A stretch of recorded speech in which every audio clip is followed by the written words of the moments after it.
طارق مسعود کی آواز، طارق مسعود وائس۔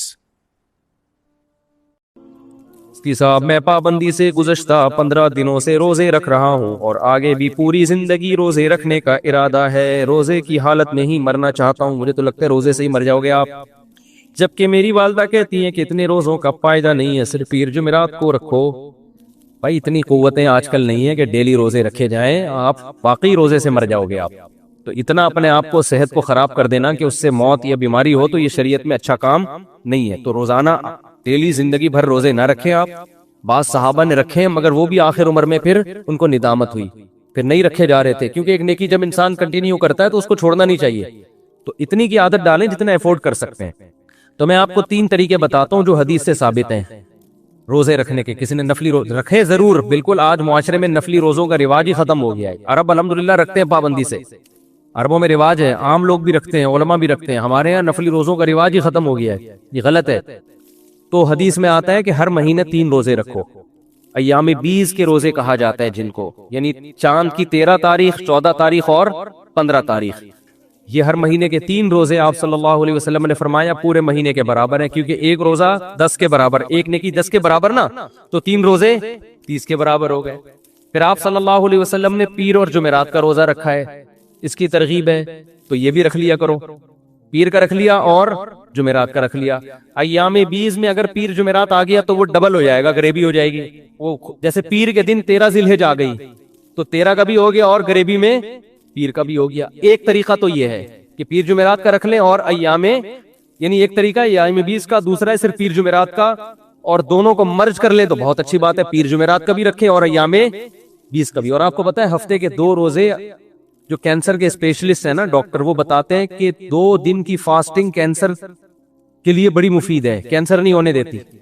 اب تو گوروں نے بھی یہ ثابت کر دیا ہے کہ 2 دن روزہ رکھنا یہ کینسر نہیں ہونے دیتا۔ یعنی اگر آپ چاہتے ہیں کہ کینسر کے چانسز آپ میں کم ہو جائیں تو اس کے لیے 2 دن روزہ بہت اچھا ہے، سمجھتے ہو؟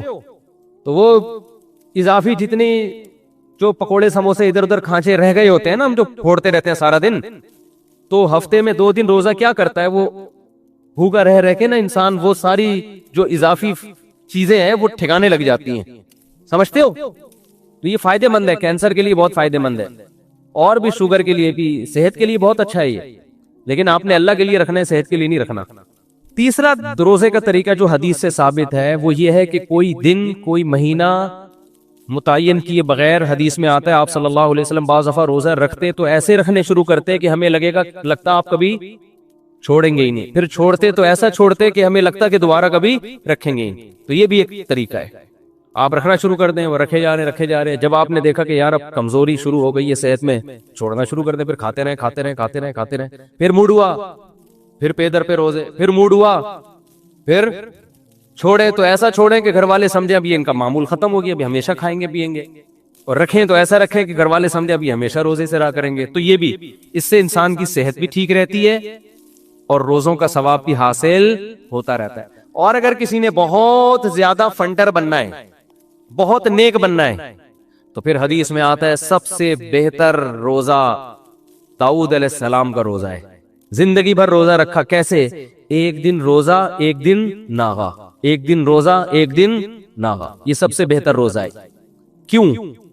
حدیث میں وجہ نہیں بیان کی اس کی کہ کیوں بہتر ہے، لیکن اس کی ایک سرسری غور سے ایک ٹیکنیکل وجہ سامنے آتی ہے، بتا دوں وجہ۔ دیکھو، روزے کا بنیادی مقصد ہے روحانی طور پر خود کو طاقتور بنانا، جسمانی طور پہ کمزور کرنا یہ روزے کا مقصد نہیں ہے، کیونکہ حدیث میں آتا ہے طاقتور مومن اللہ کو کمزور مومن سے زیادہ محبوب ہے، سمجھتے ہو؟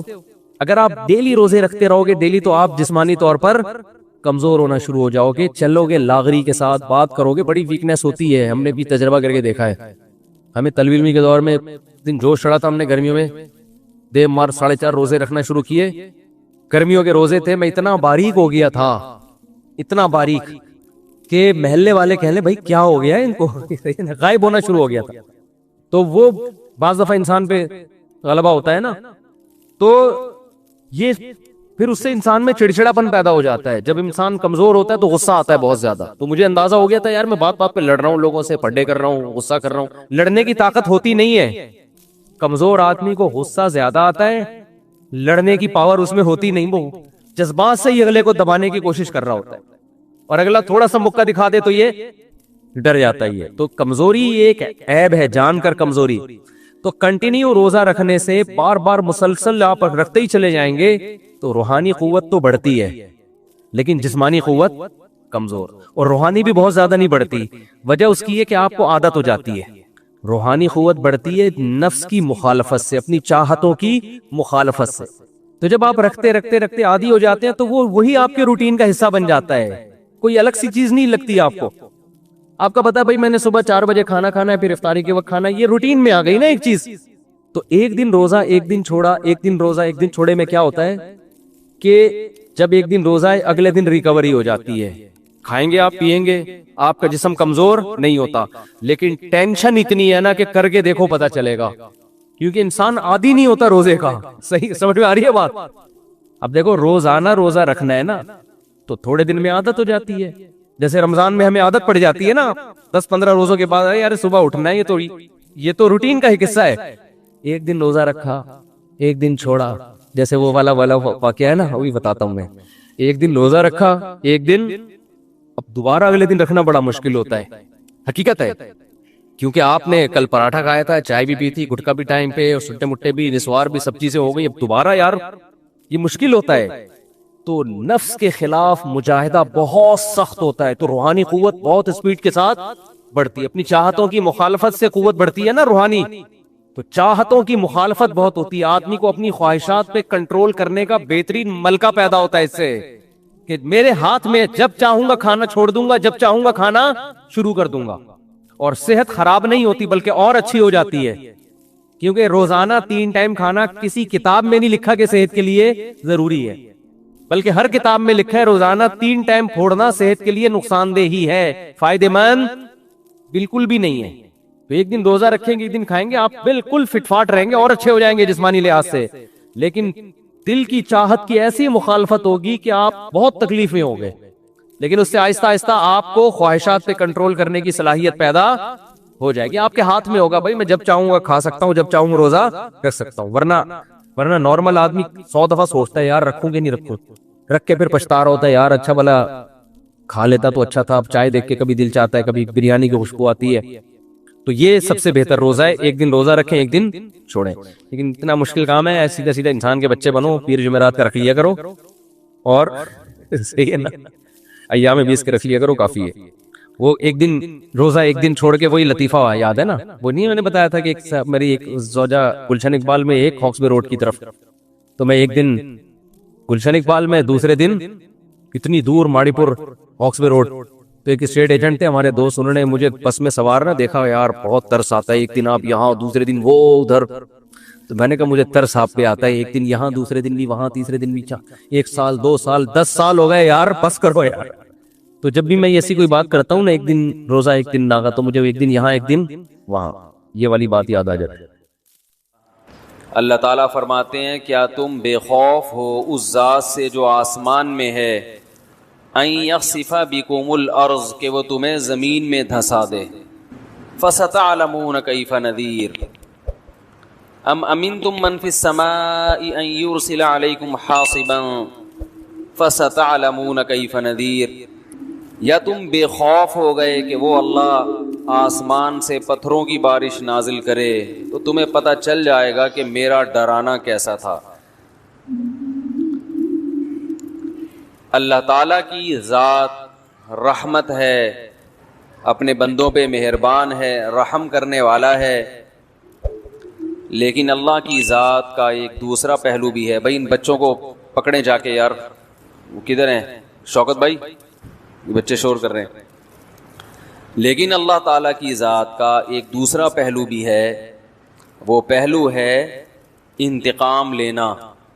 ہمارے ہاں بعض خطیبوں کی عادت ہے کہ وہ ڈرانے والا پہلو بہت غالب کرتے ہیں, کہ ہر وقت لوگوں کو ڈراتے رہتے ہیں, جس سے مایوسی پھیلتی ہے.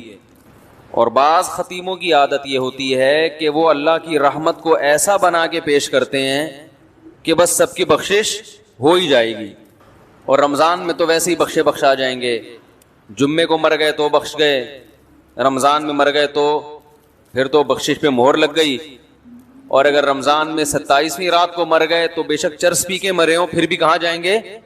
جنت میں جائیں گے۔ گانا گا کے مرے ہوں یا چرس پی کے مرے ہوں یا کسی کی جیب کاٹتے ہوئے مر گئے، جانا سیدھا کہاں ہے؟ جنت میں۔ یہ بھی غلط ہے۔ اس میں جو اعتدال کی بات ہے وہ وہی بات ہے جو اللہ نے بتائی ہے۔ قل لعبادی، اے نبی میرے بندوں سے کہہ دیجئے، انی انا الغفور الرحیم، کہ میں غفور بھی ہوں اور رحیم بھی، وَأَنَّ عَذَابِي، لیکن یہ بھی بتا دیں کہ میرا جو عذاب ہے هُوَ الْعَذَابُ الْأَلِيمُ، وہ دردناک عذاب ہے۔ اس میں اللہ نے ہمیں بتا دیا کہ اللہ کے بارے میں تمہارا کیا کانسیپٹ ہونا چاہیے، یہ اللہ نے خود بتا دیا۔ اب دیکھیے قرآن کی بلاغت ہے کہ اللہ اپنے بارے میں جو بتانا چاہتے ہیں نا، اس کے بارے میں اللہ نے جو الفاظ استعمال کیے ہیں وہ بڑے عجیب ہیں۔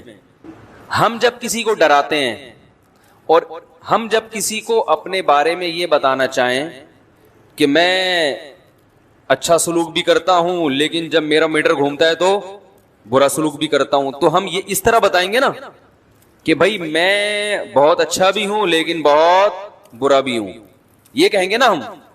بھائی میں بہت نرم دل بھی ہوں لیکن سخت دل بھی ہوں۔ ہم اپنا انٹروڈکشن یوں کروائیں گے۔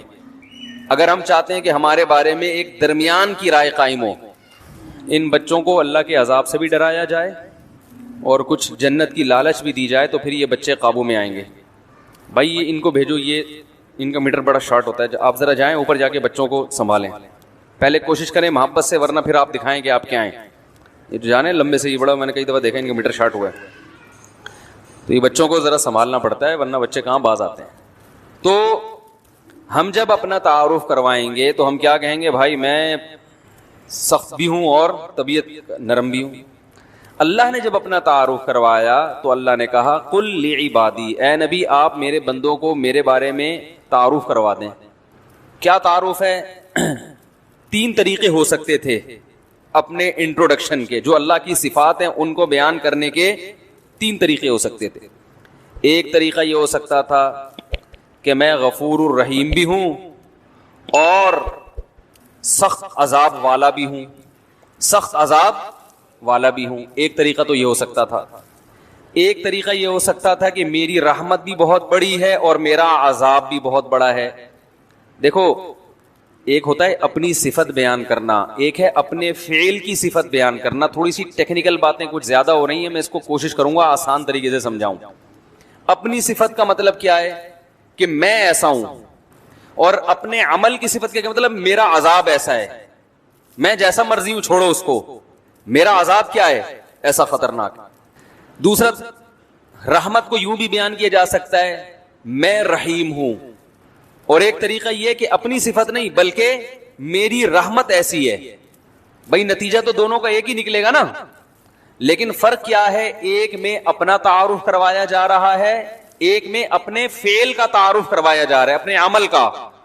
ارے بھائی جب کسی کو دھمکی دیتے ہو ایک بولتے، ایک طریقہ یہ کہ میں بہت سخت آدمی ہوں، اور ایک ہے میرا چماٹ بہت سخت ہے۔ اب سمجھ میں آئے گا جو میں کہنا چاہ رہا ہوں، میرا جھانپڑ بہت ٹائٹ ہے۔ ایک طریقہ یہ ہے نا، بھائی کوئی پیسے نہیں دے رہا آپ کے، 1 لاکھ روپے لے کے بھاگا ہوا دے نہیں رہا، آپ جاؤ گے اس کے گھر، بیل بجاؤ گے، بھائی جان ذرا 25ویں دفعہ آپ کے گھر آ رہا ہوں، ذرا باہر آئیے۔ جی کیا کام ہے؟ جی بھائی بات یہ ہے کہ میں 25ویں دفعہ پیسے مانگنے کے لیے آیا ہوں آپ کے گھر میں۔ وہ کہہ رہا ہے یار اصل میں ایکچولی مسئلہ، جیسے کہ لوگ کرتے ہیں، ایکچولی مسئلہ یہ ہے کہ وہ ابھی میرے پیسے بھی نکلے نہیں ہیں، کھلے نہیں ہیں، یا کیا ہے، کوئی بھی ٹاپک کرا دے آپ کو، تو آپ اسے 2 طریقوں سے دھمکی دے سکتے ہو۔ ایک تو یہ کہ تجھے پتہ نہیں ہے کہ میں کون ہوں، میں بہت سخت آدمی ہوں، اور ایک یہ کہ میرا چماٹ، بیٹا تو نے ابھی میرا جھانپڑ کھا کے دیکھا نہیں۔ یہ دھمکی دینے کے 2 طریقے ہو گئے، ایک اپنی صفت کو بیان کیا جا رہا ہے کہ میں ایسا ہوں، اور ایک اپنے عمل کو کہ میرا چماٹ ہے بھائی وہ ایسا ہے۔ اسی طرح رحمت کو بیان کرنے کے بھی 2 طریقے ہیں۔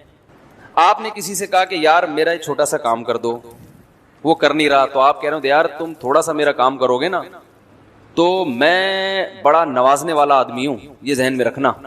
آج تم میرے کام آ جاؤ تو کل میں بہت نوازوں گا, کیونکہ میں بہت سخی آدمی ہوں, بہت نوازنے والا آدمی, بڑا قدردان ہوں. یہ اپنی صفت کو کیا کیا جا رہا ہے, ہائی لائٹ, کہ میں قدردان ہوں.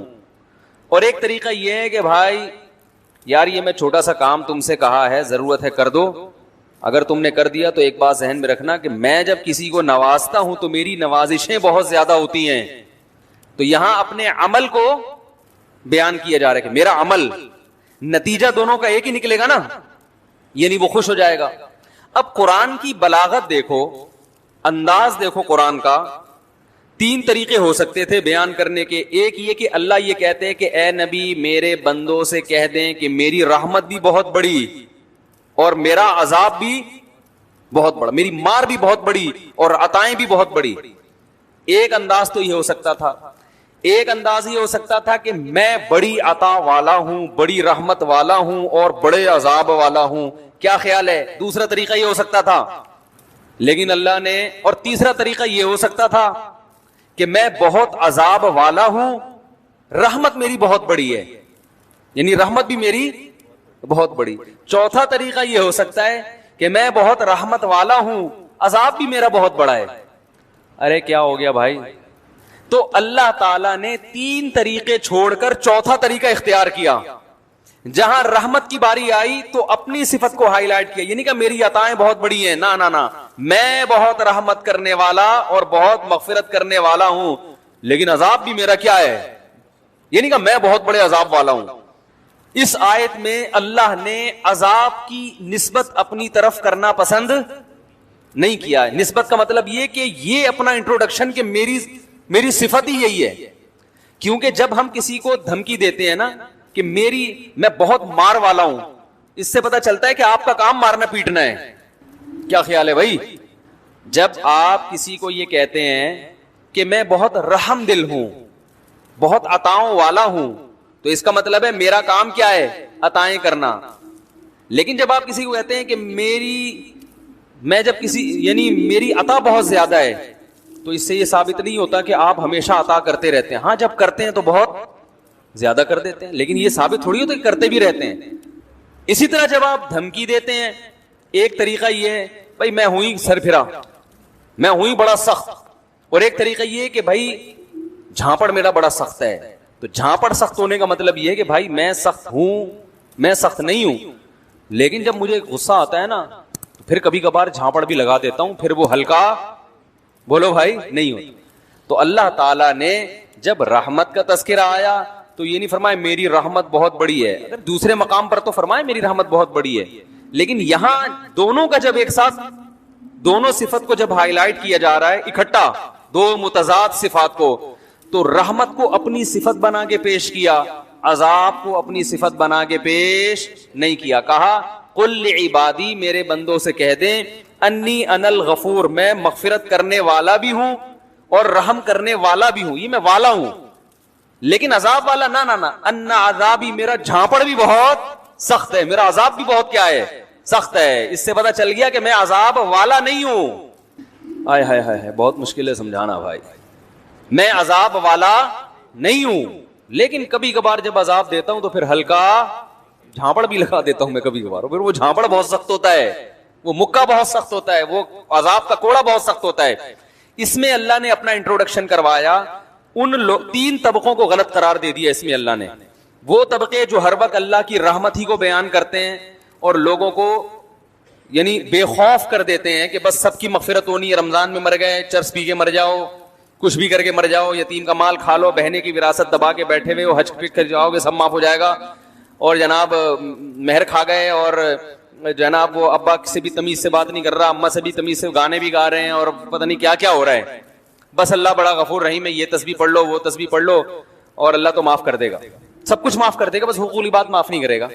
بعض لوگوں نے یہ کہا کہ کیوں بھائی حقوق العباد, حقوق اللہ بھی اللہ نے کہا کہ میں معاف نہیں کروں گا جب تک پکی توبہ نہیں ہوگی اور آئندہ نہ کرنے کا عزم نہیں ہوگا. ہاں حقوق العباد میں یہ ہے کہ صرف اللہ سے توبہ ضروری نہیں ہے, مخلوق سے معافی بھی ضروری, لیکن دونوں کا مسئلہ برابر ہے. حقوق اللہ بھی معاف نہیں ہوتے جب تک پکی توبہ نہ ہو. تو ان لوگوں پر بھی رد ہے جو ہر وقت اللہ کی رحمت کو ہائی لائٹ کرتے رہتے ہیں اور ایسا اللہ کو بنا کے پیش کر دیتے ہیں کہ لوگ کہتے ہیں یار ڈرامے بھی دیکھو, فلمیں بھی دیکھو, خواتین پردہ بھی نہ کریں, مرد نظر کی حفاظت بھی نہ کرے, اور میرے بھائی سعودی بینک میں جاب بھی کرتے رہو, سود بھی کھاتے رہو, انشورنس بھی کروا کے رکھو کہ ابا مر گئے تو اتنے پیسے ملیں گے, صحیح ہے نا, نہیں مرے تو نہیں ملیں گے, اور وراثت بھی تقسیم نہیں کرو, حج واجب ہے آپ کے اوپر, فرض ہو چکا ہے, آپ بڑھاپے کے لیے اس کو ٹال رہے ہیں. آج حج کب ہوتا ہے؟ سارے کاموں سے فارغ ہو کر اب کرنے دھرنے کے لیے کوئی کام بچا ہی نہیں ہے, پیسے پڑے ہوئے ہیں تو چلو اب حج کر کے آ جاؤ. 100 چوہے کھا کے بلی چلی حج کرنے. ہوتا ہے کہ نہیں ہوتا؟ ایک صاحب آئے مجھے کہنے لگے وہ سعودی بینک میں جاب کرتے ہیں, حج پہ جا رہے ہیں. میں نے کہا بھائی سعودی بینک کی جو ارننگ ہے وہ تو حرام ہے, تو اس سے حج کا کہاں ہوگا؟ انہوں نے کہا یہ تو غنیمت ہے, فلاں مسجد کا پیسہ کھا کے عمرہ کرنے گیا ہوا ہے. مسجد کا چندہ کھایا ایک صاحب نے اور فوراً کہاں نکلے؟ عمرہ کرنے. واڑے, ہم نے کہا بڑا زبردست. میں نے کہا یہی بخشوانے جا رہا ہوگا. تو حرام پیسوں سے نہ عمرہ ہوتا ہے میرے بھائی, نہ حج ہوتا ہے, نہ صدقہ ہوتا ہے, نہ قربانی ہوتی ہے. تو لیکن اللہ کی رحمت کا ایسا مفہوم بنا کے پیش کر دیا, بس اللہ بہت غفور, سب بخش دے گا, سب بخش دے گا. رمضان میں بس 27ویں رات میں عبادت کر لو, اور شب برات میں تھوڑا سا حلوے شلوے اور نہا دھو کے تھوڑا سا قل شریف کا اہتمام کر لو. بس یہ چند رسومات کا نام رہ گیا. الحم سے لے کے والناس تک جو اللہ نے پورا قرآن بیان کیا. احادیث, غیبتیں اتنی ہو رہی ہیں, بہتان تراشیاں, گھروں میں لڑوانے کے کام اتنے ہو رہے ہیں. ویل لکل ہمزۃ لمزہ, اللہ قرآن میں کہہ رہا ہے تباہ ہو جائے وہ آدمی جو چغلیاں لگاتا ہے, جو تانے دے دے کے بھڑکاتا ہے لوگوں کو. ایک ہے کسی نے گناہ کیا, آپ چھپڑ میں لے جا کے محبت سے اصلاح کریں اس کی. ایک ہے اس کو اس پہ طنز کریں. طنز کرنے سے اس کی عزت نفس کیا ہوگی؟ مجروح ہوگی, اور گناہ پہ جری ہوتا ہے. اس کو کہتے ہیں طنز کرنا. آج اصلاح نہیں کی جا رہی, کیا کیا جا رہا ہے؟ طنز. اس کی غیر موجودگی میں برائیاں کر کر کے نفرتیں. گھروں میں تو اتنا ہو رہا ہے, اتنا ہو رہا ہے, جٹھانیاں, نند, وہ کیا ہوتے ہیں نندیں, اور کیا ہوتا ہے؟ ابے جٹھانیاں بھی ہوتا ہے, نندے بھی ہوتے ہیں, اور بھی کچھ ہوتا ہے نا. دیورانی, یہ بھول گیا تھا میں, بہت اہم پارٹ ہے ان کا. دیورانیاں, جٹھانیاں اور نندیں. اسرائیل اور عرب کی ایسی جنگ نہیں ہے جیسی گھروں میں ان کی جنگیں چل رہی ہیں. لڑوا دیتی ہیں, بھائی بھائی کا گلا کاٹ رہا ہے. قطع رحمی کرنے والا حدیث میں آتا ہے جنت میں نہیں جائے گا. رشتہ داری توڑنے والا کہاں سے چلا گیا جنت میں بھائی؟ خونی رشتوں کو توڑا ہوا ہے یار. نبی صلی اللہ علیہ وسلم نے فرمایا جو خود پیٹ بھر کے کھائے پڑوسی بھوکا ہو وہ شخص مومن ہی نہیں, اللہ کو اس کا ایمان قبول ہے ہی نہیں. ہمارے حضرت فرما رہے تھے ایک دفعہ بیان میں کہ لوگ رمضان میں یہ تو بتاتے ہیں کہ بخشش ہوگی, بخشش ہوگی, روزہ رکھا, تراویح رکھی, بخشش پکی بخشش ہے.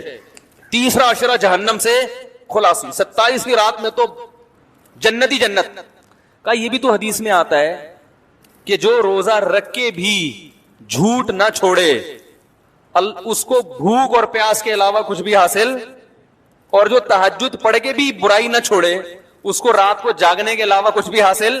یہ بھی تو حدیثیں ہیں.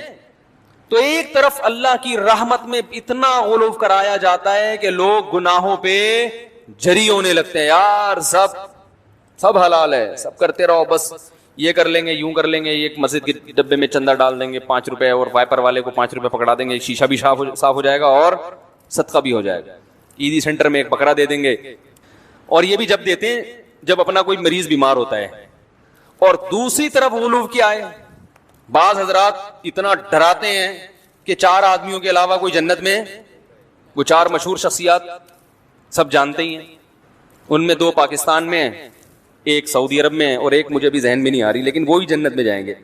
انہوں نے ایسا دین کو بنا کے پیش کیا ہے کہ یہ سارے مولوی جہنمی ہیں بھائی, یہ سارے فرقہ پرست, اور ان مولویوں کے پیچھے چلنے والے بھی سارے جہنمی, اور جناب جو اچھے اعمال ہیں وہ بھی قبول.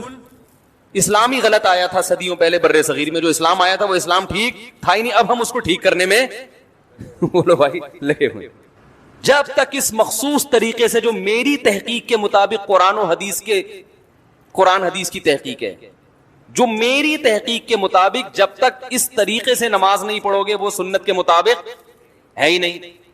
جب تک میرے والے نظریے کو فالو نہیں کرو گے جو میں نے ریسرچ کر کے حدیث نمبر کے ساتھ پیش کیا ہے, اس وقت تک آپ کا شمار بدعتیوں میں ہوگا. وہ ایسا بنا کے پیش کرتے ہیں کہ یہ بھی جہنم, وہ بھی جہنم, فلانا بھی جہنم, فلانا بھی جہنم. تو 4 آدمی 4 6 8 10 بچتے ہیں, اور وہ 4 6 8 10 بھی ان کی تحقیق کے مطابق ان میں سے صرف ایک ہی ہوتا ہے, وہ خود ہوتے ہیں. وہ تو ہم دل بڑا کر کے کہہ رہے ہیں کہ ان کی ریسرچ کے مطابق یہ 4 آدمی ہیں, لیکن ان کی تحقیق کے مطابق ان 4 میں سے بھی 3 نہیں ہے, صرف وہ اکیلے ہی ہیں. سمجھ رہے ہیں بات کو؟ وہ ایسا بھائی جنت بنی کس کے لیے اللہ کے بندو؟ یہ سارے مسلمان کہاں جائیں گے؟ یہ مولوی سب سے پہلے جائیں گے. اس امت کے جو علماء ہیں وہ عام پچھلی امتوں کی طرح نہیں ہے. اس امت کی جیسے فضیلت ہے, اس امت کے علماء کی بھی فضیلت ہے. صبح و شام مولویوں کی برائی لوگ کر, میں کہتا ہوں یار اگر یہ مولوی جنت میں نہیں جائیں گے تو یہ بیچارے جیسے تیسے ہو نماز تو پڑھ لیتے ہیں نا, موٹی موٹی برائیوں سے تو بچ لیتے ہیں بیچارے, داڑھی تو رکھ لیتے ہیں, شلوار ہی ٹخنوں سے اوپر, کم از کم لباس تو اپنا شریعت کے مطابق پہن لیتے ہیں. نہیں جی, سب سے بڑے فسادی کون ہیں؟ مولوی. میں مانتا ہوں مولویوں میں فسادی بھی ہیں, لیکن اچھے بھی ہول سیل کے حساب سے مولویوں میں ہی ملیں گے آپ. اگر اس معاشرے کو مولوی لیس کر دو چند دنوں کے لیے, مولوی سے پاک کر دو چند دنوں کے لیے, تو میرے بھائی آپ کو اس تباہی کی طرف معاشرہ, اور جو آج کل جدید قسم کے اسکالر آ رہے ہیں نا, ایسی تباہی کی وقتی طور پر آپ کو لگے گا کہ آپ اب سچی مچی کا اسلام فالو کر رہے ہو, وقتی طور پر لگے گا. لیکن آپ ایسے بے لگام اونٹ بنو گے کہ آپ کو نہیں پتا ہوگا کہ آپ کی اولاد کی منزل کہاں ہے, وہ کیا بنے گی. ایسے بے لگام اونٹ بن جاؤ گے. پھر یہ لبرل لوگ آپ پہ حاوی آ جائیں گے. کچھ 2 قسم کے لبرل مارکیٹ میں پائے جاتے ہیں. ایک جو لبرل پنے کی انتہا کو پہنچے ہوئے ہیں, وہ تو اسلام کو مانتے ہی نہیں ہیں, جیسے فساد چودھری صاحب ہمارے بھی. وہ تو یعنی زبان سے کہتے ہیں کہ ہم مسلمان ہیں, لیکن ان کو طرز عمل سے ایسا لگتا ہے کہ ان کو افسوس ہو رہا ہے کہ میں مسلمان کیوں پیدا ہو گیا, میں مسلمان پیدا کیوں ہو گیا. کیونکہ یہ جب میوزک بھی انجوائے کرنا چاہیے, جو میوزک انجوائے نہیں کرتے وہ غلط ہیں. اور وہ جو ان کی مشہور تقریر ہے جس میں انہوں نے بہت اچھا انٹرویو دیا تھا, تو ان کے طرز عمل سے, اس طرح کے جو لبرل لوگ ہیں ان کے طرز عمل سے ایسا لگتا ہے کہ کاش ہم مسلمان پیدا نہ, کیونکہ وہ ہر چیز میں گورے کو ترجیح دیتے ہیں. یار وہ اچھے, تو بھائی تم پھر ادھر ہی جا کے رہو, اسی مذہب کو فالو کرو. اگر وہ مذہب لیس ہیں تو تم بھی مذہب لیس بن جاؤ. تو یہ خام میں اپنے نام کے ساتھ اسلام کا پھلترو لگانے کی کیا ضرورت؟ پھلترو کی طرح چپکا ہوا ہے آپ کے ساتھ بلا وجہ. تو چھوڑو, اپنے لبرل بنو تو صحیح طریقے سے. گورا منافق تو نہیں ہے نا بھائی. انگریز تو کہتا ہے میں قرآن و حدیث کو نہیں مانتا, لہذا وہ عقل سے دلائل دیتا ہے, وہ بحث کرتے ہیں عقل سے. اور یہ بات ان میں اچھی ہے کہ منافق نہیں ہے واقعی. اکثر گورے ہم نے دیکھے ہیں منافق نہیں ہوتے, جو اندر ہے وہی کیا ہے, باہر ہے. وہ کہتے ہیں میں مذہب کو مانتا ہی نہیں. جاؤ, ان کے چند بنیادی اصول ہیں, ان اصولوں کو لے کے وہ زندگی گزارتے ہیں. کہتے ہیں بھائی رسپیکٹ کا حق ہر آدمی کو حاصل ہے, ہر ایک کو عزت دو. جو ان میں اچھے لوگ ہیں ان کی بات کر رہا ہوں. عزت ہر ایک کو دو, تمیز سے ہر آدمی سے بات کرو, چوری نہ کرو, یہ نہ کرو, ملک کے قوانین کو فالو کرو. انہوں نے ایک اصول بنایا ہوا ہے, نماز روزہ ان کی لغت میں اور ان کی ڈکشنری میں جنت جہنم بولو بھائی نہیں. تو آپ بھی ایسے بن جاؤ, خام میں اسلام کا نام لے کے آپ جناب وہ نہ ادھر کے نہ ادھر کے. دوسرے لبرل وہ لوگ ہیں کہ وہ مسلمان تو کہتے ہیں اپنے آپ کو, اور ان کو اسلام سے محبت بھی ہے, لیکن ان کو اسلام ایسا چاہیے جو انگریزوں کو بھی پسند ہو. سمجھ میں آ رہی ہے بات؟ تو اب ایسا اسلام تو نازل ہوا نہیں جو انگریزوں کو کیا ہو, پسند ہو. تو وہ یہ کوشش کرتے ہیں کہ یہ پرانے والے اسلام کو کاٹ چھانٹ کر کے نیا بنا دیا جائے, جدید تقاضوں کے مطابق بنا دیا جائے. تو اس ٹائپ کے لوگ بھی ہیں جو آپ سنتے ہی ہیں یوٹیوب پہ, اس ٹائپ کے لوگ بھی آ رہے ہیں کہ بھائی اسلام کو اب کیا کرنا چاہیے. بولو نا بھائی, تھوڑا چینج کرنا چاہیے. چینج کا مطلب یہ کہ یہ پردہ ایکچولی اصل میں آنکھوں کا ہونا چاہیے, داڑھی اصل میں وہ تو ایک کلچر تھا, تو وہ داڑھی واڑی تو کچھ بھی نہیں ہوتا. سنت کوئی رکھنا چاہے تو ٹھیک ہے, اصل تو اسلام یہ ہے کہ لوگوں سے محبت سے پیش آؤ. تو یہ تو قادیانی بھی کہتا ہے بھائی لوگوں سے, انگریز بھی کہتا ہے, ہندو بھی کہتا ہے لوگوں سے محبت سے پیش آؤ. نماز پڑھ لو, بہت اچھی بات ہے. ایک نماز چھوڑنے والے کو حکومت سزا بھی دے, کوڑے بھی لگائے. اسلام میں تو یہ نا کہ حکومت بے نمازی کو کیا دے گی, مسلمان کو سزا ملی, غیر مسلم کو نہیں, مسلمان کو سزا ملے گی اسلامی حکومت میں. نہیں یہ سزا وزا نہیں ہوتا. تو انہوں نے اتنا زیادہ ماڈرنزم کی طرف گئے. دیکھو اسلام ماڈرنزم کے خلاف نہیں ہے, یہ ذہن میں رکھو, لیکن جو یہ لوگ ہمیں جس قسم کا ماڈرن بنانا چاہتے ہیں وہ ماڈرنزم ہے جو اسلام کے بالکل وہ ماڈرنزم ہے بھی نہیں. وہ بے حیائی اور عیاشی کو انہوں نے ماڈرنزم کا نام دیا ہوا ہے. دیکھو اسلام اگر ماڈرنزم کے خلاف ہوتا تو نبی صلی اللہ علیہ وسلم نے, نبی کے دور تک بھی تو کچھ ترقی ہو چکی تھی نا. حضرت آدم علیہ السلام جب دنیا میں آئے تھے اس وقت تو پہیا بھی نہیں تھا, اس وقت تو یہ تلواریں بھی نہیں تھیں, اس وقت تو پتہ نہیں ڈنڈوں سے لڑتے ہوں گے یا کیا کرتے ہوں گے, کچھ بھی نہیں تھا نا, کوئی فیکٹری نہیں تھی, تو تلوار کہاں سے بنے گی. لیکن نبی کے دور میں تلواریں استعمال ہوئی ہیں نا لڑائی میں, توپوں کا استعمال بھی ہوا ہے. تو یہ اس دور کی ٹیکنالوجی تھی کہ نہیں تھی؟ تو نبی نے اس ٹیکنالوجی کا بھرپور استعمال بولو بھائی کیا ہے, اور صحابہ نے اس سے زیادہ ٹیکنالوجی کا استعمال کیا. صحابہ نے تو منجنیق بنائی, سمندری بحری بیڑے بنائے, اور اس زمانے میں نقشے کیسے پڑھے جاتے تھے اس کا علم سیکھا گیا کہ ہم کسی ملک سفر کرنا چاہیں تو میپ کیسے بنایا جائے. محمد ابن قاسم جو تھا نا, سندھ آیا تھا, اس نے پورا نقشہ پڑھا تھا. ایک دفعہ کہا جاتا ہے کتابوں میں لکھا ہے اس نے پورا نقشہ پڑھا اور اسی نقشے کو محفوظ کر کے سندھ پہنچا ہے. تو یہ بھی تو ٹیکنالوجی تھی نا. تو یہ والا جو ماڈرنزم ہے اسلام اس کے خلاف نہیں ہے, اس کے بالکل خلاف نہیں ہے اسلام. لیکن یہ ماڈرنزم کے نام پہ جو بے حیائی پھیلانا چاہتے ہیں, اسلام کو چینج کرنا چاہتے ہیں, تو ان کی راہ میں رکاوٹ کون ہے؟ صرف علماء ہیں. صرف علماء جن کو مولوی کہا جاتا ہے, جن کو مولانا کہا جاتا ہے, یہ رکاوٹ ہیں. اور یاد رکھو یہ جو مسجدوں میں امامت کرنے والے مولوی ہیں نا, چھوٹے چھوٹے سے بےچارے ہم جیسے, ہم تو بہت نالائق ہیں لیکن آپ ان کو ہلکا نہ سمجھا کریں. سب سے پہلا انسان اسلام کا جو تعارف کرواتے ہیں نا بچے کے سامنے, وہ اس کی مسجد کا امام ہوتا ہے. اس امام سے پتا چلتا ہے, اس کے حلیے سے, اس کے نماز پڑھانے سے بچے کو پتا چلتا ہے کہ ہم کیا ہیں, مسلمان ہیں. محلے میں مسجد کا ہونا, مسجد ہوگی تو مولوی بھی ہوگا نا اس میں. تو یہ چیز لاشعوری طور پر بچے میں یہ جذبہ بیدار کرتی ہے کہ ہم کیا ہیں, مسلمان. میں نے اگر سب سے پہلے کسی کو سنا ہے اپنے گھر سے باہر تو اپنی مسجد کے امام صاحب کو سنا ہے. لیکن جب انسان بڑا ہو جاتا ہے, بڑے بڑے اسکالر ملتے ہیں, تو اپنی مسجد کے محلے کے امام کا وہ کیا ہو جاتا ہے, بھول جاتا ہے. اس کی مثال بالکل ایسے ہے جیسے مدرسے میں وہ استاذ جس نے اس کو الف با تا سکھایا تھا, اس کا سب سے بنیادی کردار ہوتا ہے بنیاد رکھنے میں. لیکن طالب علم اس استاذ کو یاد نہیں رکھتے, یاد رکھتے ہیں اس کو جو بخاری پڑھاتے ہیں. کہ بنیاد کس نے رکھی تھی؟ جس نے الف با تا سکھایا تھا. تو یاد رکھو انگریز جب بھی کہیں گیا ہے نا, اور اس نے اگر اسلام ختم کرنے کی کوشش کی ہے تو سب سے پہلے وہاں مسجدوں پہ پابندی لگائی اور مسجد کے مولوی کو پکڑا ہے اس نے. جہاں سے بھی اسلام ختم کرنے کی کوشش کی گئی ہے, ترکی میں جب انقلاب آیا تو سب سے پہلے کس پہ قابو پایا گیا ہے؟ مسجد کے مولویوں پر. اس کو پتا تھا مصطفیٰ اتاترک کو کہ ان کو سب سے پہلے لگام دو, ورنہ اسلام کو ختم کرنا ممکن نہیں ہے. تو یہ کیا بات کر رہی تھی, کہاں سے کہاں چلا گیا میں. تو یہ جو ہے نا دو انتہائیں ہیں, تو ان انتہاؤں میں سیدھا راستہ کون بتاتا ہے؟ صرف علماء بتاتے ہیں. تو اس امت کی علماء کو انبیاء کا وارث قرار دیا گیا. حدیث میں آتا ہے العلماء ورثۃ الانبیاء, علماء نبیوں کے وارث ہیں, کیونکہ اب نبی نہیں آئیں گے تو ان کی جانشینی کون اختیار کرے گا؟ علماء اختیار کریں گے. تو میں یہ عرض کر رہا تھا کہ ایک طبقہ وہ ہے جو اللہ کی رحمت کو بہت بنا کے پیش کرتا ہے, دوسرا طبقہ ایسا بنا کے پیش کرتا ہے کہ سارے مولوی جہنم میں جا رہے ہیں. تو بیچارے وہ مولوی جو آپ کو اسلام بتاتا ہے, جو مسجدوں میں نماز پڑھاتا ہے, جو بیچارہ اذان دیتا ہے, جو ایک طبقہ ہے جو دین کی خدمت کے لیے اپنے آپ کو فارغ کر کے بیٹھا ہوا ہے, اسی کو آپ نے جہنم میں بھیج دیا. ہاں ٹھیک ہے ان میں کچھ غلط بھی ہوتے ہیں, میں مانتا ہوں کہ جہنم میں بھی جائیں گے. اور ایسے ایسے لطیفے لوگوں نے الٹے الٹے بنائے ہوئے ہیں کہ وہ ایک صاحب مجھے لطیفہ سنانے لگے کہ جو ہے نا وہ ایک آدمی کو خواب آیا, وہ جنت میں گیا تو اس کو کوئی حور ہی نہیں مل رہی. تو اس نے کہا بھائی یہاں تو بڑی حور ہیں. اس نے کہا بھائی یہ حور سے نکاح پڑھانا پڑے گا, اور نکاح کے لیے کوئی مولوی ہمیں جنت میں مل نہیں رہا.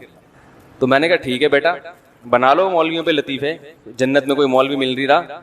تو میں اپنے طلبہ سے کہتا ہوں جو ہمارے مدرسوں میں طلبہ پڑھتے ہیں نا, میں کہتا ہوں اس زمانے میں 8-8 10-10 سال اپنی جوانی کے بہترین ایام فارغ کر کے دینی تعلیم حاصل کرنا 24 گھنٹے کے لیے, یہ ظرف کسی دوسرے مذہب والوں میں نہیں ہے. میں کہتا ہوں ٹھیک ہے کوئی عملی کوتاہی بھی ہوگی, لیکن اللہ تمہارے اس عمل کو انشاءاللہ ضائع نہیں کرے گا. یہ بڑے قربانی کی بات ہے کہ وہ دور جب آپ کمانے کے قابل بنتے, میں جب مولوی بننے کے لیے آیا تو مجھے پتا ہے میرے کیا جذبات تھے. میرے دوست کوئی ڈپلوما کر رہا ہے کمپیوٹر میں, کوئی پاکستان نیوی میں جا رہا ہے کمیشن آفیسر, کوئی آرمی میں جا رہا ہے, کوئی یہ کر رہا ہے. ان کو دیکھ دیکھ کے ہمارے بھی بڑے جذبات ہوتے تھے کہ ہمارے بھی پر لگے اور ہم بھی اڑ جائیں. ایسے وقت میں ہم کہاں جا کے بیٹھ گئے مدرسے کے بچوں کے ساتھ. تو وہ جو میرے ذہن میں شیطان وسوسے ڈالتا تھا نا کہ یار ہم تو ترقی میں پیچھے. ایک ہمارے رشتے دار ملے, انہوں نے بولا کہ خیریت یہ تم نے یہاں جو میری عمر 18 سال تھی اس وقت. 18 سال میں کیا جذبات ہوتے ہیں انسان کے, میں یہ کروں گا, میں یہ کروں گا. پائلٹ سے کم تو تھا ہی نہیں. کیا بنو گے پائلٹ؟ 15 سال تک 13-14 سال تک پائلٹ بننا تھا. 16-17 سال میں ہم نے کہا یار پائلٹ نہیں بلکہ کوئی 18 یا 20ویں گریڈ کے کوئی اور آفیسر بن جائیں گے. تو بہت سارے خیالات ہوتے ہیں اس عمر میں انسان میں. تو میں جب مدرسے میں گیا نا تو ہمارے ایک رشتے دار نے پوچھا یہاں کتنے سال کی پڑھائی؟ ان کا خیال تھا 2-3 سال کی ہوگی اور صبح جانا ہے دوپہر کو واپس آنا ہے. میں نے کہا بھائی, انہوں نے کہا ابھی جب آپ جمعے کو جا رہے ہو مدرسے تو واپس کب آؤ گے؟ میں نے کہا اگلی جمعرات کو, یعنی 1 ہفتے بعد. انہوں نے کہا پڑھائی کا شیڈول کیا ہے, مدرسے کی ٹائمنگ کیا ہے؟ میں نے کہا صبح سے لے کے اگلی صبح تک. سمجھ آ رہی ہے بات؟ اسی میں کھانا بھی ہے, اسی میں آرام بھی ہے, اسی میں وقفہ بھی ہوتا ہے. لیکن مدرسے والے چھوڑتے نہیں تھے بھائی پورا شیڈول. رات کو آپ نے تکرار کرنا ہے اگلے دن کے سبق کا, تو آپ کو گھر جانے کی اجازت نہیں. جمعرات کو گھر آتے تھے اس غم کے ساتھ کہ کل واپس چلے جانا ہے. اس میں 1 گھنٹہ گھر پہنچنے میں لگتا تھا. 2 گھنٹے ہی ہمیں بڑے بھاری لگتے تھے کہ 1 گھنٹہ تو گھر پہنچنے میں نکل گیا اور اگلا 1 گھنٹہ پہلے جانا ہے ہم نے. تو وہ پھر انہوں نے کہا کہ یہ پورا ہفتہ یہ کتنے سال ترتیب چلے گی؟ میں نے کہا 8 سال. تو مجھے اچھی طرح ان کا ملفوظ یاد ہے. انہوں نے کہا اپنے رشتے داروں سے مشورہ کیا, دوسرے بھائیوں سے, کہ تم یہ جو کرنے جا رہے ہو یہ صحیح کام کر رہے ہو, یہ عمر ہے تمہاری کیریئر بنانے کی اور 8 سال اس میں لگا دیے. تو میں اپنے طلبہ سے کہتا ہوں کہ بھائی ٹھیک ہے ہمارے طلبہ میں بڑی کوتاہیاں ہوں گی, لیکن انشاءاللہ اللہ تمہارے اس عمل کو ضائع نہیں کرے گا اگر تم زندگی بھر علم سے جڑے رہے. ایسا نہ ہو کہ یہاں سے نکلنے کے بعد فارمی انڈوں کا بزنس شروع کر دیا, پھر کوئی فائدہ نہیں ہے. فارمی انڈوں کا بزنس ہی کرنا تھا تو یہ 8 سال یہاں لگانے. میں بزنس کے خلاف نہیں, علماء کو بزنس بھی کرنا چاہیے, لیکن اس طریقے سے کہ ان کے دینی کاموں میں خرچ واقع نہ ہو. تو یہ کیسے ممکن ہے کہ اللہ ان کی اتنی بڑی قربانی کو قیامت کے دن ضائع کر, جبکہ پتہ ہے کہ فیوچر میں کچھ. آپ بتاؤ مولوی بیچارے کو جو سرٹیفکیٹ ملتا ہے کہیں گورنمنٹ میں اس کو کہیں اس بیس پہ جاب ملتی ہے؟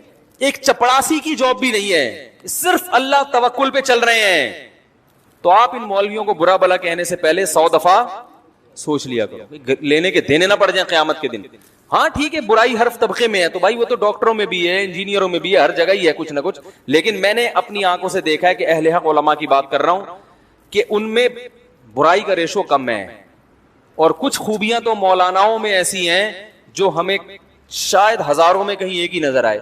جتنے مولوی میں نے اپنی زندگی میں دیکھے ہیں سب سخی دیکھے ہیں, اب تک میں نے کوئی کنجوس مولوی نہیں دیکھا. دوسری صفت, میں نے کوئی ایسا نہیں دیکھا جو کم تنخواہ میں روتا ہو, ڈپریشن میں چلا جاتا ہو. کم تنخواہ ہوگی پھر بھی خوش و خرم ہوگا کہ ماشاءاللہ یار اللہ کا دیا. وہ الگ بات ہے محتمین سے پٹا ہو رہا ہوگا اس کا, یار تھوڑی سی تنخواہ بڑھاؤ, لیکن ڈپریشن میں نہیں جائے گا. صحیح ہے نا, ڈپریشن میں نہیں جائے گا, خودکشی کے خیالات نہیں آئیں گے. اللہ پہ اعتماد اور اللہ پہ توکل, یہ 2 بڑی صفات ہیں بھائی, بہت بڑی صفات ہیں. خامیاں ہیں کہیں آپ میرے سامنے مثالیں دینا شروع کر دو, لیکن اوور آل خیر کا الحمدللہ غلبہ ہے. اور یہ ایسی خیر ہے جو دوسرے طبقوں میں ہمیں شارٹ نظر آتی ہے.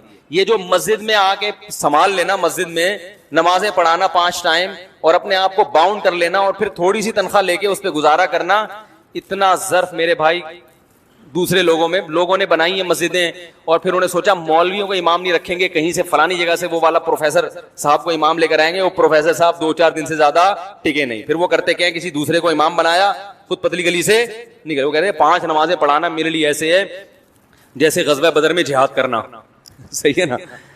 تو یہ بڑی مسجدوں میں قاریوں کو, حضرت مفتی ابو لبابہ صاحب ترکی کا دورہ کر کے آئے, وہاں کچھ تھے لوگ, مفتی صاحب نے دیکھا وہ 2 گھنٹے پڑھاتے ہیں وہاں پہ بچوں کو قرآن, ٹھیک ٹھاک تنخواہیں لے رہے ہیں. تو مفتی صاحب نے کہا ہمارے ہاں انڈیا, پاکستان اور برما اور بنگلہ دیش, ان میں آ کے قاریوں کو دیکھو ذرا, 8-8, 9-9, 10-10 گھنٹے پڑھا رہے ہوتے ہیں بچوں کو, اور پوری زندگی اسی میں لگا دیتے ہیں, اور تنخواہ 8,000 9,000 10,000, یہ اچھی تنخواہوں کی بات کر رہا ہوں. انہوں نے کہا یہ کیسے ممکن ہے؟ انہوں نے کہا یہ جذبہ ہے کہ بھائی ہم نے پوری زندگی کیا کرنا ہے, قرآن کی تعلیم کو عام کرنا ہے. اللہ تعالیٰ ہمارے دادا کی مغفرت کرے, میرے دادا نے سہارنپور میں 60 سال ایک جگہ بیٹھ کر بچوں کو قرآن پڑھایا ہے, حفظ کروایا ہے. 60 سال تک صبح سے شام کام کیا تھا, بولو بھائی, حفظ کروانا. وہ بھی کیا تھے, مولوی. نہیں یاری بات میرا خیال. 60 سال تک صرف کام کیا تھا, ایک جگہ 60 سال گزار دینا, پوری زندگی ہو گئی نا. یہ آسان کام نہیں ہے. لیکن بھائی یہ خوش ہے, مطمئن ہے کہ میرے سے اللہ کیا لے رہا ہے, قرآن کی خدمت. تو آج بھی آپ کو ملیں گے, بہت لوگ ملیں گے آپ کو ایسے. آپ جائیں نا, آپ صرف یوٹیوب کو دیکھ رہے ہیں, آپ سروے کرو, انشاءاللہ آپ کو ان میں خیر زیادہ نظر آئے گی. تو اس لیے بعض لوگ جہنم کا ایسا بنا کے پیش کرتے ہیں, لگتا ہے کہ جنت میں جانے والے 4-5 آدمیوں کے علاوہ کوئی جنت میں نہیں جائے گا. اور ایسا اللہ کے عذاب سے ایسا ڈراتے ہیں, یعنی جہاں شریعت نے گنجائشیں رکھی ہیں اس کو بھی اتنا سخت بنا. ایک صاحب جماعت کی اہمیت پہ بیان کر رہے تھے کہ جماعت کی نماز اتنی ضروری ہے, اگر نہیں پڑھی جماعت سے تو یہ ہو جائے گا, اور اگر تم, بس کیا بتاؤں میں نے کہا یار انہوں نے, جماعت کی بڑی اہمیت ہے اسلام میں, لیکن حضرات فقہا نے قرآن و سنت ہی کی روشنی میں کچھ آزار بیان کیے کہ بھئی یہ عذر ہے تو جماعت سے نماز چھوڑ سکتے. میں نے کہا یہ اتنا سخت بنا کے انہوں نے پیش کر دیا کہ اب جماعت سے نماز پڑھنا لوگوں کے لیے آسان نہیں بلکہ مشکل. لوگ کہیں گے یار یہ تو ہمارے بس میں ہے ہی نہیں. حالانکہ فقہا تو دین کو زیادہ سمجھتے ہیں نا. انہوں نے بتایا کہ بھئی یہ آزار ایسے ہیں, آپ کو شدید بھوک لگ رہی ہے, آپ کے سامنے کھانا آ گیا, اب آپ کو ڈر ہے میں نماز پڑھنے جاؤں گا تو کھانا ٹھنڈا ہو جائے گا, تو آپ جماعت سے نماز چھوڑ سکتے ہیں. جہاں شریعت نے گنجائشیں دی ہیں وہ گنجائش دینی چاہیے, بلا وجہ نہ چھوڑیں. اور ایسا ہی بھی نہ ہو کہ روزانہ اسی ٹائم پہ کھانا پکوانا شروع کر دیں. رشوت کے معاملے میں کہیں شریعت نے گنجائش دی ہے کہ آپ پہ ظلم ہو رہا ہے تو ظلم سے بچنے کے لیے آپ رشوت دے سکتے ہیں, بہت ساری ہے. لیکن وہ رشوت پر بیان کریں گے تو ایسا کہ آدمی کہے گا بھائی میں تو, کسٹم میں جو آدمی ہے وہ تو گیا جہنم میں. ویسے تو وہ ویسے بھی جنت مشکل ہی لگ رہا ہے مجھے بھی, میری اپنی رائے بھی یہی ہے, لیکن بعض کسٹم والے جنت میں بھی شاید چلے جائیں. ٹھیک ہے, وہ جو بیچارہ کنٹینر چھڑوا رہا ہے نا, کنٹینر چھڑوا رہا ہے, اس کو تو رشوت مجبوری میں دینی پڑتی ہے. وہ تو نہیں دے گا تو وہ تو کنٹینر قیامت تک اس کا وہیں کھڑا رہے گا. لیکن محترم نے رشوت کے خلاف ایسا بیان کیا کہ جہاں شریعت نے گنجائش رکھی ہے وہ گنجائش لوگوں کو نہیں بتائی. لوگ کہتے ہیں یار ہمارا تو بزنس ہی نہیں ہو سکتا, ہم تو کاروبار کر ہی نہیں سکتے کیونکہ یہاں تو جگہ جگہ کھانچے کھلے ہوئے ہیں. حکومت کے جو سرکاری جو لوگ ہیں نا, افسران منہ کھول کے بیٹھے ہوئے ہیں, ان کے منہ میں جب تک ہڈی نہ ڈالو بزنس ہو ہی نہیں سکتا. تو مفتی صاحب نے فتویٰ دے دیا کہ ہڈی ڈالنا جائز نہیں ہے, تو وہ پھر وہ کہتے ہیں یار جانا ہی جہنم میں ورنہ تو بھوکے مر جاؤ یہاں پہ. تو یہ ایک شریعت کا وہ پہلو ہے جو بہت, حقوق پر بات ہوگی تو والدین کے حقوق پر بعض لوگ بات کرتے ہیں, اتنا زیادہ خطرناک بنا کے پیش کر دیتے ہیں کہ انسان کہتا ہے بھائی میں ماں باپ کے حقوق ادا کر ہی نہیں سکتا. وہ ایک مولوی صاحب نے تقریر کی, بولا ماں کا اتنا حق ہے, یہ ہو گیا تو جہنم, یہ ہو گیا تو جہنم, یہ ہو گیا تو جہنم. وہ پریشان, اس نے بولا بھائی میری اماں تو ویسے ہی مجھے صبح شام تنگ کرتی رہتی ہیں اور جھگڑا تو ہوتا ہی ہے. اب اس نے جا کے اماں کو جان سے ہی مار دیا. اس نے بولا یار جان سے کیوں مارا؟ اس نے بولا بھائی ان کے حقوق ادا کرنا میرے بس میں. آج میں نے بیان سنا, اتنے خطرناک حقوق ہیں, میں نے کہا حقوق کا اڈا ہی ختم کر دو بھائی, نہ یہ رہیں گی نہ ان کے حقوق رہیں گے. تو اتنا خطرناک بنا کے پیش کرتے ہیں. حالانکہ جہاں اسلام نے ماں باپ کے حقوق بیان کیے ہیں وہیں ایک باؤنڈری بھی کھینچی ہے کہ اس سے اتنے ہیں, اس سے زیادہ, بولو بھائی, اس سے زیادہ نہیں. ایک صاحب نے مجھے بتایا کہ حدیث میں آتا ہے, ایک خاتون کا فون آیا, انہوں نے حدیث سنی کہ بھئی شوہر کے اگر پیپ نکل رہی ہو تو عورت اس کے پیپ چاٹ لے تو بھی شوہر کا حق ادا نہیں ہو سکتا. اس نے کہا بھائی یہ تو بہت زیادہ ایک یہ نہیں ہو گیا کہ میاں کے زخم سے اگر پھوڑا نکل آیا اور پیپ نکلے. تو ایک خطیب صاحب نے کہیں بیان کر دیا اس یہ مجمع میں کہ شوہر کا اتنا بڑا حق ہے کہ اس کے پیپ نکل رہی ہو نا تو عورت وہ پیپ بھی چاٹنا شروع کر دے تو بھی شوہر کا حق ادا نہیں ہو سکتا.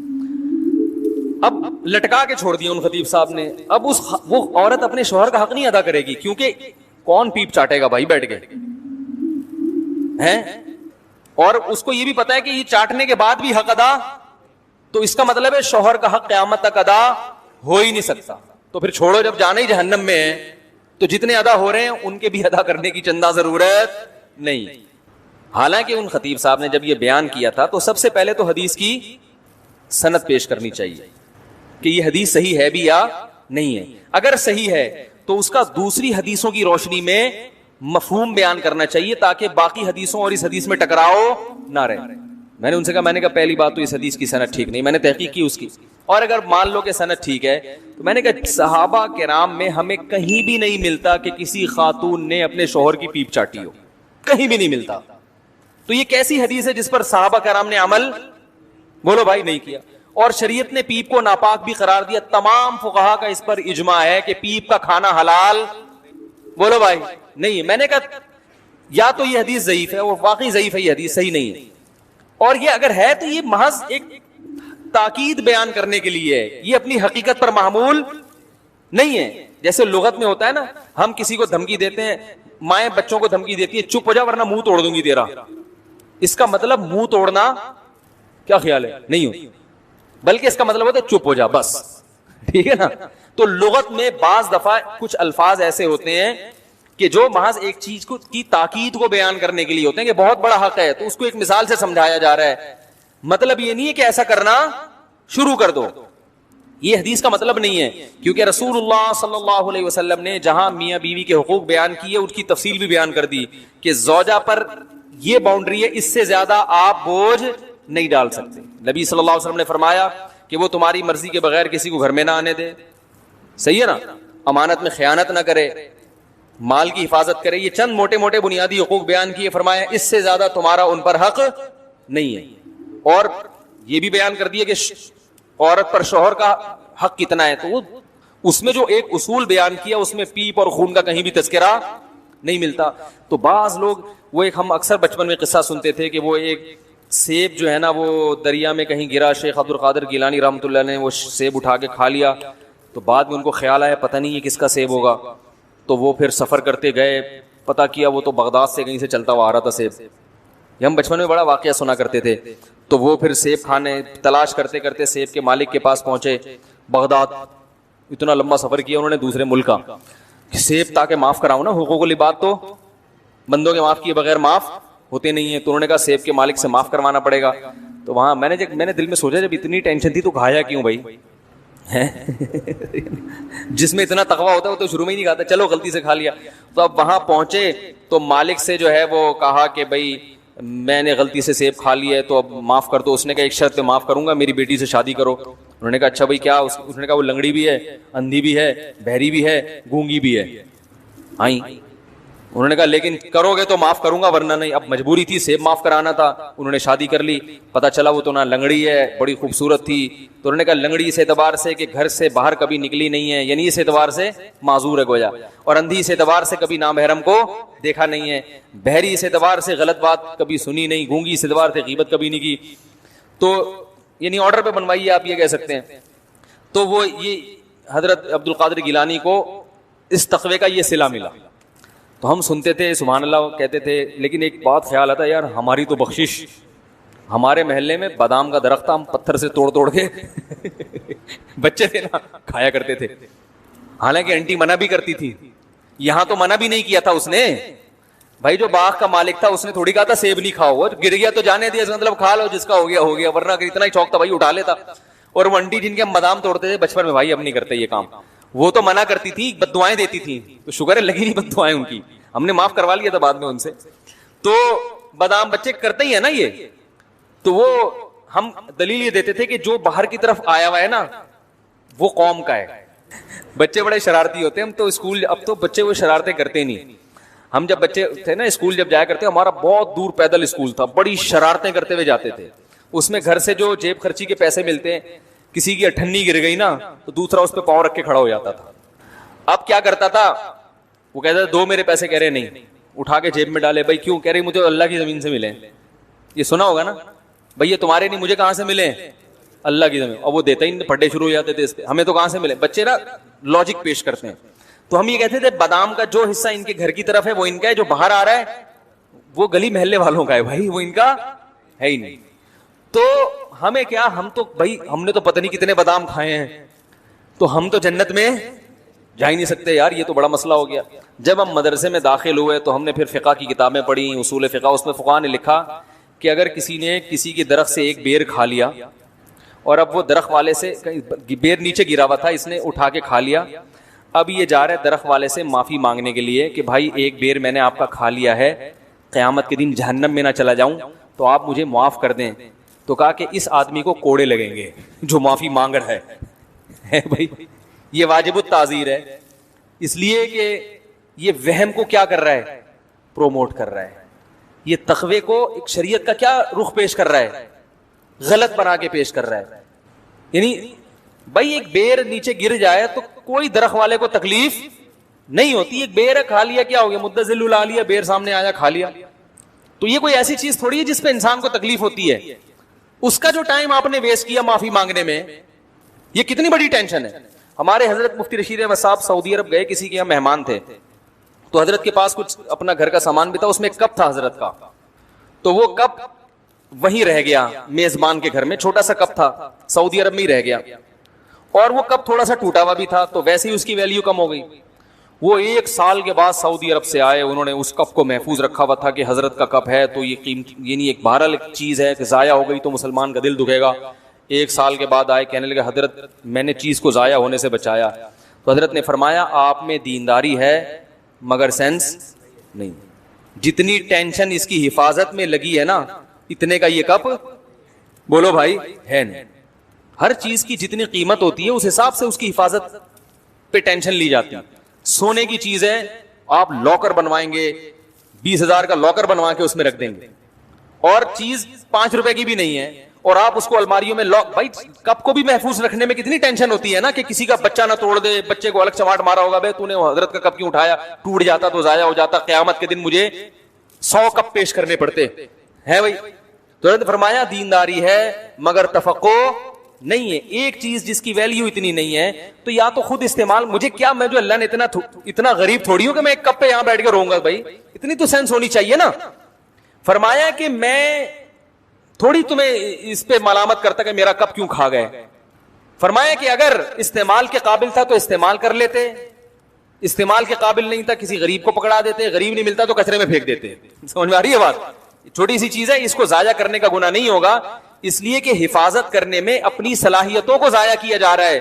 تو صلاحیتوں میں بھی اسراف ہوتا ہے کہ ان کو ضائع کرنا بھی کیا ہے, کیا خیال ہے. تو ایک معمولی چیز کی حفاظت میں آپ اتنی ٹینشن لے رہے ہیں, تو یہ ٹینشن لے کے جو آپ اپنے اوقات کو ضائع کر رہے ہیں تو یہ وقت کا اسراف ہے. تو دیکھا جاتا ہے کون سی چیز کس وقت زیادہ قیمتی ہے, تو اس زیادہ قیمتی چیز کو بچانے کی فکر کی جائے گی, کم قیمتی چیز کو قربان کر دیا جائے گا.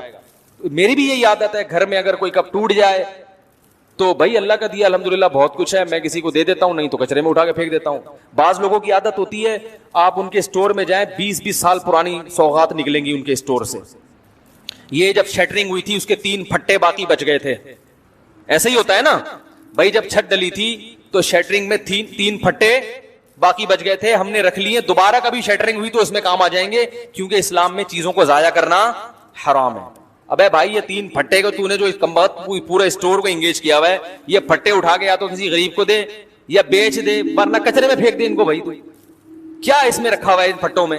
آپ جائیں نا, بعض خواتین جو گھریلو ہوتی ہے نا, ان میں بعض یہ چیزیں ہوتی ہیں, پتہ نہیں کیا کیا چمچ رکھا ہوا ہے, ایک تانبے کا پردادی کا چمچ ہے, کیا کیا چیزیں پرانی, اور دلیل یہ دی جاتی ہے کہ ضائع کرنا اسلام میں ناجائز ہے.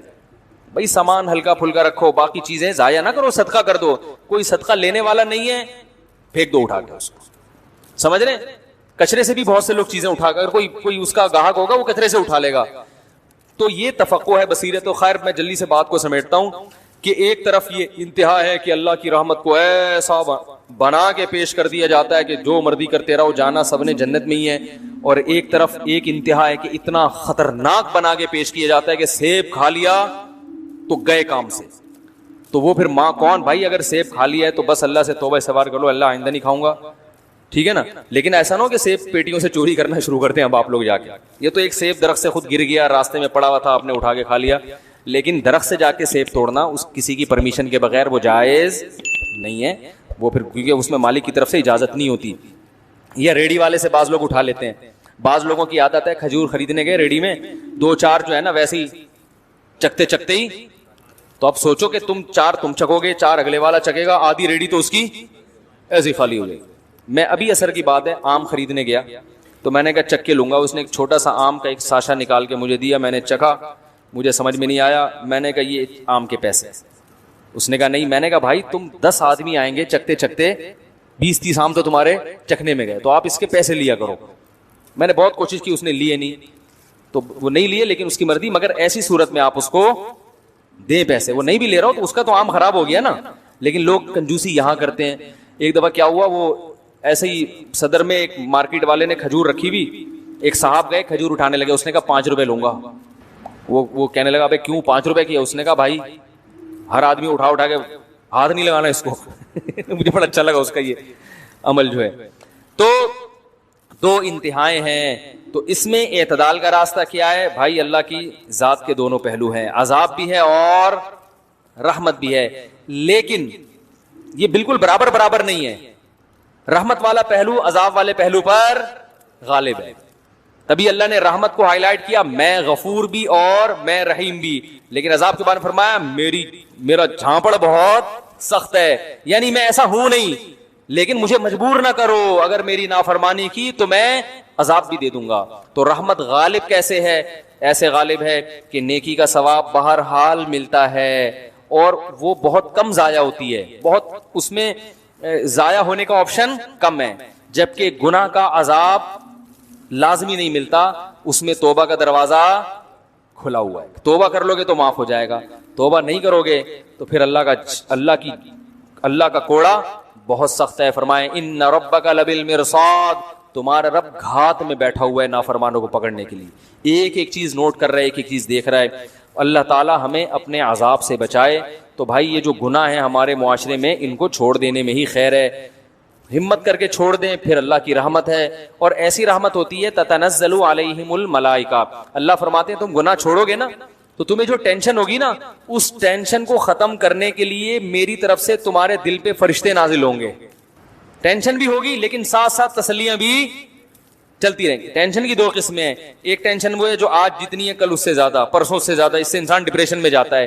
اور ایک ٹینشن وہ ہے کہ ادھر ٹینشن ہوئی لیکن ساتھ میں وہاں سے تھپکی ملی, پھر ٹینشن ہوئی پھر ساتھ میں تھپکی ملی. اس ٹینشن کو برداشت کرنا آسان, اور اس میں ایک خاص قسم کی لذت بھی ہوتی ہے. اس ٹینشن میں وہ لذت ہوتی ہے امید کی کہ بھائی ٹینشن تو ہے مگر مستقبل میرا اچھا ہے, اللہ کی محبت ملے گی. ضمیر مطمئن رہتا ہے انسان کا کہ میں صحیح سمت پہ جا رہا ہوں. یہ ضمیر کا اطمینان اتنی بڑی اللہ کی رحمت ہے کہ یہ کروڑوں روپے بھی دے کے اگر مل رہی ہو نا تو یہ سستی ہے. لوگ ڈپریشن میں جاتے ہیں, ان کا ضمیر مطمئن بولو بھائی نہیں ہوتا. اگر آپ کو پتا ہو نا میں صحیح ہوں, بڑی بڑی ٹینشنیں برداشت کر لیتا ہے انسان, اس کو پتا ہوتا ہے کہ میں کیا ہوں, صحیح ہوں. دیکھو صحابہ کرام کی جو لڑائی ہوئی, تھوڑے تھوڑے لوگ بڑی بڑی فوجوں پہ غالب آئے. کیوں؟ ان بڑی فوجوں کو اطمینان نہیں تھا کہ ہم صحیح ہیں, اور ان تھوڑے سے کو اطمینان تھا کہ ہم صحیح ہیں. کہاں سے وہ تھوڑے تھوڑے ہوتے ہوتے پوری دنیا پہ غالب آ گئے. تو جب انسان کو کانفیڈنس ہوتا ہے کہ میں صحیح ہوں تو اس کے لائف سٹائل چینج ہو جاتا ہے. میں اکثر ایک واقعہ بیان کرتا ہوں, بس یہ واقعہ بیان کر کے اپنی بیان کو ختم کرتا ہوں. میں اکثر یہ جو واقعات ہیں نا بہت آبزرو کرتا تھا بچپن میں, ابھی بھی کرتا ہوں. کہیں کوئی واقعہ نظر آئے نا تو میں نے دیکھا ایک ہمارے بچپن میں ایک بلی جو ہے نا وہ کہیں سے بوٹی اٹھا کے لائی اور کھا رہی ہے. کتے کی نیت خراب ہو گئی, وہ کتا بنے پر اتر آیا, وہ بلی کے قریب آیا. اب آپ بتاؤ کتا جو ہے بلی سے کئی گنا زیادہ طاقتور ہوتا ہے کہ نہیں ہوتا؟ کیا خیال ہے؟ کتے کو چاہیے تھا ایک تھپڑ لگاتا, بلی سے بوٹی لے کے کھا جاتا, ایک چماڑ لگاتا ہڑک. لیکن کتا آیا اور نا اب کیوں ڈر رہا ہے بلی سے؟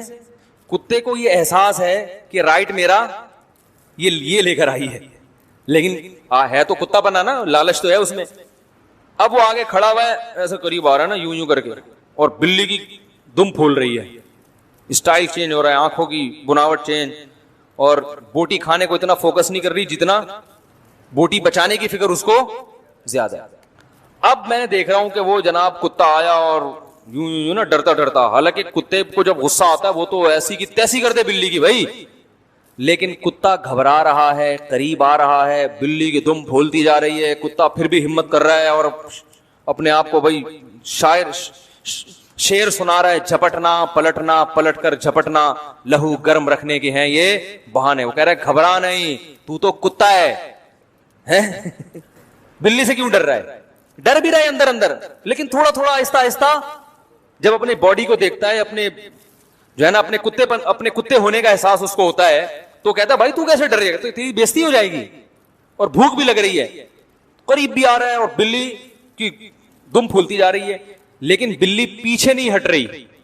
اب دیکھو یہاں بلی کمزور ہے, کتا طاقتور ہے, مگر فتح کس کی ہو رہی ہے؟ بلی کی. یہاں تک کہ جب کتا بالکل بوٹی کے قریب پہنچ گیا, بلی نے رکھ کے چماٹ لگایا ہے, اس کے ایسے چپیٹ مارا ہے نا اس کے منہ پہ, وہ جو غراتا ہوا بھاگا ہے کتا. میں نے کہا یار کاش اس دور میں یوٹیوب ہوتا نا, میں اس کی ویڈیو بنا کے ضرور ڈالتا, اپنے چینل پہ ڈالتا. لوگ کہتے ہیں یہ دیکھو مفتی صاحب کے بیانات ہو رہے ہیں, یہ کتے بلی کی باتیں. میں کہتا ہوں کتے بلی کی باتیں نہیں, ہمارے بیان میں کتے بلی کی ویڈیو بھی آئے گی, ویڈیو چلا دیتا ہوں. یہ کانفیڈنس بلی میں جو پیدا ہوا ہے, کس نے پیدا کیا؟ کہ میں حق پر ہوں, میرا حق ہے. اور کتے کو جو شکست ہوئی ہے اس کو غصہ ہی نہیں آ رہا, وہ لانا بھی چاہ رہا ہے, غیرت اپنے آپ کو دلا رہا ہے, جھوٹی موٹی کی غیرت, مگر وہ پیدا نہیں ہو رہی. کیوں نہیں ہو رہی بھائی؟ اس لیے نہیں ہو رہی, اس کو پتا ہے کہ میں غلطی پر ہوں. تو انسان میں تو یہ احساس کتے بلی سے کئی گنا زیادہ ہے, کیونکہ اللہ کا شکر ہے انسان کتے نہیں ہے, انسان تو انسان ہے. تو وہ چاہے وہ کیسے ہی کتے پنے پہ آ جائے نا, اس کو یہ احساس رہتا ہے کہ یہ انسانوں والا کام نہیں ہے. اس کا ضمیر اس کو ملامت کرتا ہے, اندر سے ٹارچر کرتا ہے اس کو. جو لوگ بھی گناہوں والی زندگی گزارتے ہیں ان کی طبیعت میں اطمینان نہیں ہوتا.